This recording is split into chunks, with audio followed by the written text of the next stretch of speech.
Tonight on Murrow News 8, why your student won't be failing classes this term. And the coronavirus is taking new tolls across the United States. Murrow News 8 starts now.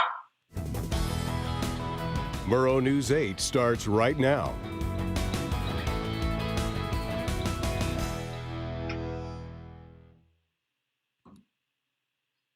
Good evening, everyone. I'm Lucy Fasano. And I'm Jade McDonald. Welcome to Murrow News 8. According to Pullman Radio, Pullman will have 4th of July fireworks despite other celebration activities being canceled.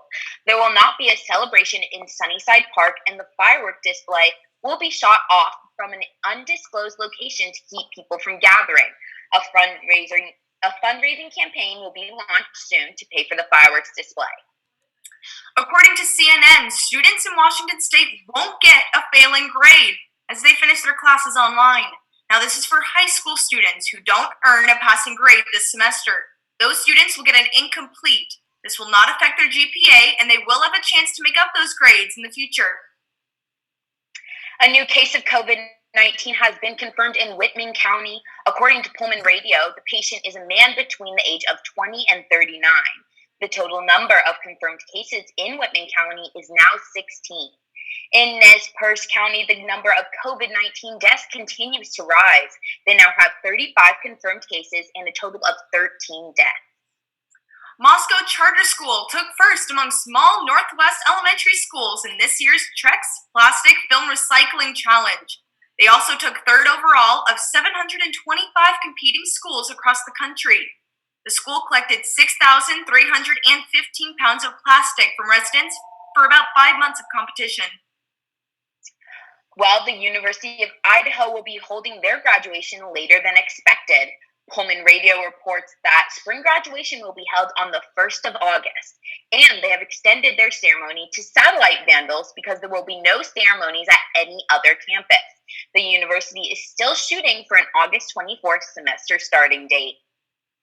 Now, the question is not when will concerts be back, it's how concerts will be back. How can venues ensure that performers and audience members are safe? According to the spokesman, the suggested avenues would dramatically reduce the revenue of each show, questioning if it's even worth putting on in the first place. Matt Mayer is the director of entertainment for the Spokane Arena and suggests that altering seating to allow more space in between people and switching to card-only transactions is a good start.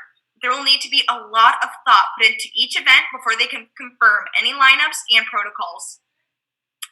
And there has been a lot of debate over the recreation ban on fishing, gold panning, hunting, and a lot more. Over in Spokane, there is actually a Let Us Fish protest. Asher, you're over in Montana right now. Is this something unique to Spokane and Washington State, or is this happening everywhere? Thanks, Jane. It's been similar over here in Montana in the sense a lot of people are seeking out recreational activities on a daily basis, but no one has protested in Montana or anywhere else other than Spokane as far as I know. Nonetheless, people are actively looking to be outdoors, whether that's hunting, fishing, biking, you name it. Now, according to the state, Montana has the lowest percentage of positive cases per capita in the country, but we're still under a stay-at-home order issued by our governor, Steve Bullock, that's going to start being lifted next week. But right before he issued the stay-at-home order, me and some buddies took advantage of the outdoors, went out trap shooting, had a great time outside, and just a few days ago, a good friend of mine went fishing out on the Missouri River, not too far from my house. Had some pretty good luck. Activities like these are part of Montanans' daily routines, as well as a lot of people over there in Washington. Washington State shut down hunting and fishing, which led people to protest yesterday in Spokane, like you mentioned earlier, Jane. Some protesters claim the fish they catch account for up to 30% of their diet. So now they have to find other sources of food until the state reopens fishing and hunting. Protesters also argued fishing is done away. It doesn't make any sense to ban things like fishing, though, said one of the protesters, Tara Altman, the organizer of it. Now, Washington Governor Jay Inslee said on Tuesday he wants to gradually lift restrictions so people can do things like hunting and fishing, but reminded the state he won't be able to until at least May 4th, when the stay-at-home, stay-healthy order is lifted. I'm not sure how much hiking or fishing you do over in Puyallup, Jane, but you'll be able to do it after the ban is lifted. That's all I have from Great Falls, Montana. I'm Asher Line. Back to you. Thanks, Asher. Not much hiking and fishing for me. I took my dog on a lap around the neighborhood, but I know an uncle of mine would be a lot happier if he could actually go onto that Puyallup River. From CNBC, weekly unemployment claims totaled over 4 million last week. Now, if you add that up to the last 5 weeks, the number is now greater than 26 million, 26.4 to be exact. Chief economist Ian Shepherdson commented that it's a horrendous number, but reminds us the trajectory is clearly going down. Georgia Governor Brian Kemp insists he will forge ahead with plans to jumpstart the state's economy as early as Friday. The governor said on Wednesday night that he plans to restart shuttered businesses for limited operation, ahead of the state's shelter-in-place order being lifted on April 30th. He spoke with President Trump about the issue, although Trump spoke out against Kemp's decision to open the state up before the shelter-in-place order is lifted. Elizabeth Warren announced her oldest brother, Donald Reed Herring, passed away on Tuesday night after undergoing medical care for complications caused by the coronavirus. He was 86 years old. And next, we have sports with Promise Calloway. Promise, what is happening in the sports world today? Hi, Lucy. So today is the first day of our NFL draft. The draft may look a little bit different this year, going virtual and all, but the destiny-changing excitement remains. You can watch the draft live today at 5 p.m. on the NFL Network, ESPN, and ABC. Keeping our fingers crossed for one of our Cougs to potentially get drafted in the next few days. Speaking of the draft, some NFL pros have sounded off on Twitter today. Speaking some words of wisdom, Gardner Minshew, WSU starting quarterback from last year and newly drafted Jacksonville Jaguar quarterback, posted on Twitter today reminiscing on his draft call, saying, quote, "One of the best days and calls ever. Good luck to everyone hoping to get their names called. It doesn't matter when you get picked, just enjoy your dream coming true."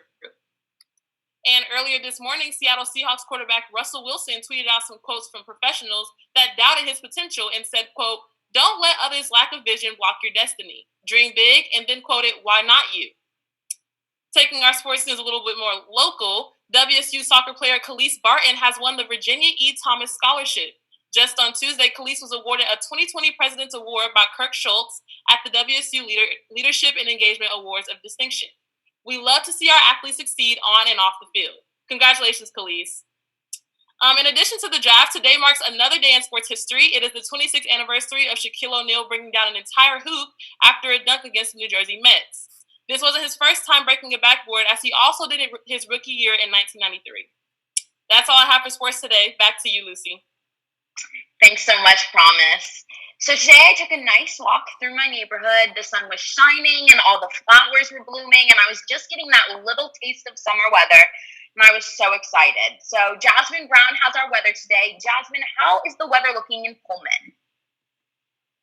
Thanks, Lucy. Today we woke up to some rain showers in the Pullman area. The morning started off with cloudy and a little bit of rain and no sun in sight, but now the sun is out alongside a few clouds. Temperatures currently at 56 degrees. Tonight we'll see some rain showers and temperatures in the high 30s. Jumping into tomorrow, expect to see some rain showers in the morning and then mostly sunny throughout the rest of the day. Temperatures in the high 50s, so tomorrow in Pullman will look a lot like today. Moving along to the state map, starting with Seattle and Olympia area, temperatures in the low 60s with rain in Seattle. Over the mountains down the valley, we see much warmer temperatures in Tri-Cities and Yakima with about a 10-degree difference. Both areas with sunny skies and temperatures in the low 70s. Going through the valley over to eastern Washington, Spokane at 63 and Pullman at 56 degrees. Now to the 5-day forecast, you'll see lots of rain on your screen, pretty much rain every day for the next couple of days, and temperatures in the low 60s. Tuesday's weather, however, is supposed to start with rain, but then turn into sunshine throughout the day. So hopefully as we get closer to Tuesday, we'll see some warmer temperatures. That's all I have in weather. Back to you, Lucy. Thanks so much, Jasmine. So we just got some breaking news in. LSU's Joe Burrow was selected first overall by the Cincinnati Bengals in the NFL draft just a few minutes ago. And our Ohio State's Chase Young was drafted number 2 by Washington. To bring it back to more local in Pullman, WSU was ranked as one of the safest campuses in America. Only 2 Pac-12 schools reached this elite level, Oregon State and WSU. And Pullman Radio reports that based on crime statistics, Washington State University is the safest in the state. Well, that is all we have for you tonight here on Murrow News 8.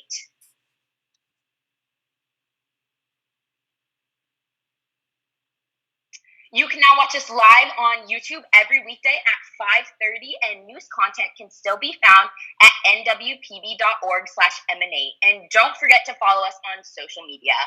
Have a good night, everyone. Stay home and stay healthy.